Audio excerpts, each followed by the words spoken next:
অনেকে জিজ্ঞাসা করেন, ডাক্তারবাবু, আপনারা হোমিও ওষুধ সেবনের সময় কাঁচা পেঁয়াজ রসুন এবং টক খেতে কেন নিষেধ করেন? তো তাদের উদ্দেশ্যে আজকের এই ভিডিওটা। তো দেখুন, কাঁচা পেঁয়াজ এবং রসুন থেকে আমাদের হোমিওপ্যাথিক দুটো গুরুত্বপূর্ণ মেডিসিন তৈরি হয়। একটা হচ্ছে এলিয়াম সেপা আর একটা হচ্ছে এলিয়াম স্যাটাইভা।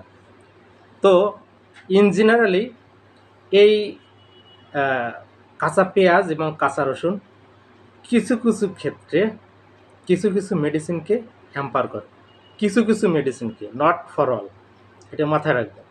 তো এই জন্য ইন জেনারেলি এই কাঁচা পেঁয়াজ আমরা একটু রেস্ট্রিক্ট করে দিই। এই কাঁচা পেঁয়াজটা আপনি খেতে পারবেন না, তবে রান্না করা জিনিস খেতে পারবেন, কোনো আপত্তি নেই। আর একটা হচ্ছে কড়া টক, এটাও আমরা রেস্ট্রিক্ট করে দিই। কী কারণে? দেখুন, আপনি যখন আপনার জিভে কড়া কোনো টক, জিভে দেওয়ার দরকার নেই, আপনি জাস্ট একটু ইমাজিন করেন বা আপনার সামনে যদি কেউ খায়, দেখবেন আপনার মুখে জল ভরে গেছে বা আপনার স্যালাইভেশন শুরু হয়ে গেছে। অর্থাৎ আপনার মুখে যখন কোনো কড়া টক পড়ে, তখন আমাদের এই পিটুইটারি গ্ল্যান্ড বা নার্ভাস সিস্টেম এতটাই এক্সাইটেড হয়ে পড়ে যে আপনি হোমিওপ্যাথি বলে যে মেডিসিনটা নেন, ওটা আসলে মেডিসিন নয়, ওটা হচ্ছে এনার্জি, ফুল এনার্জি।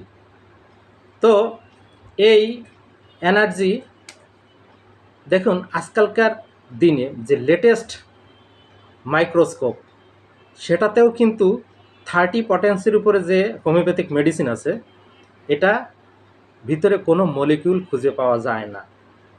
আর সেখানে আমরা ব্যবহার করি 1 লাখ, 10 লাখ। আপনি জাস্ট ইম্যাজিন, এনার্জি, ফুল এনার্জি।